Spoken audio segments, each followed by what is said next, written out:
jacked and mentally wrecked. How do I know this is a trend? Because I used to be one of those people, and I still know a lot of individuals that are like that. But let's be real.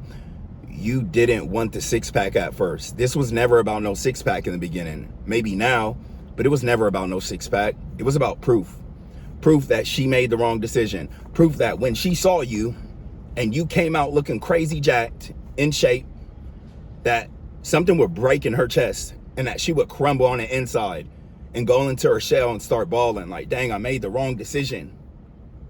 That's what this is really all about. And many of us don't want to shoot it real. Be honest.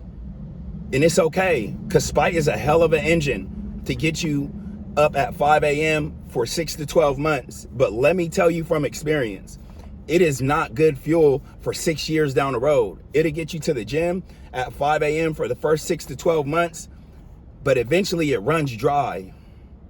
Eventually it runs dry and you're back to square one. It's not going to bring you to year 6. How do I know this? Because I live this. But we have to be real. It was never about the six-pack. It was about proving her wrong. It was about proving yourself too that, hey, I can go get another her, but she can't get another me. So like I said, it's okay. Take advantage of that chapter. But spite is a hell of a starter engine, but it is definitely not a good long-term fuel, because you're going to burn out and you're going to go slip into a deeper depression once that revenge or that spite or that rage ends. Because once the rage ends, it turns to grief. And then grieving and trying to go to the gym, that's a whole different battle. So like I said, spite is the hell of an engine, but it's not going to get you in the long haul. Our culture really, it's crazy because our culture really easily mixes up self-punishment and discipline, because on the outside, both of these can look exactly the same. When men get out of a relationship or a marriage, a lot of us, we're on that self-punishment side, but we try to frame it as discipline. There's a big difference between I'm not enough and I owe myself this.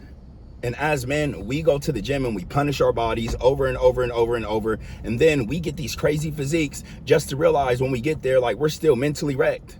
So on the outside, we look good, but we really did none of the real hard work. We did physical hard work, but we didn't do the hard work that truly would have made us feel fulfilled.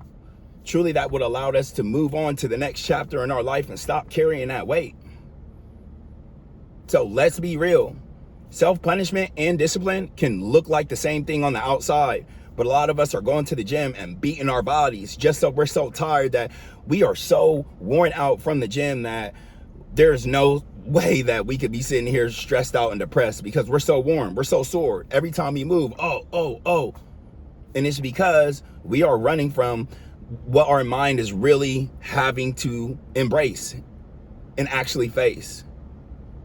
So let's make sure that we're not getting that mixed up. Self-punishment and self-discipline are two different things. Self-punishment is going to the gym 7 days a week, 2 hours.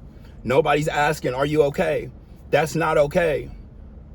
Self-discipline is still taking your rest days, still working out only an hour, hour and a half. And it's such a close line that it's scary to talk about.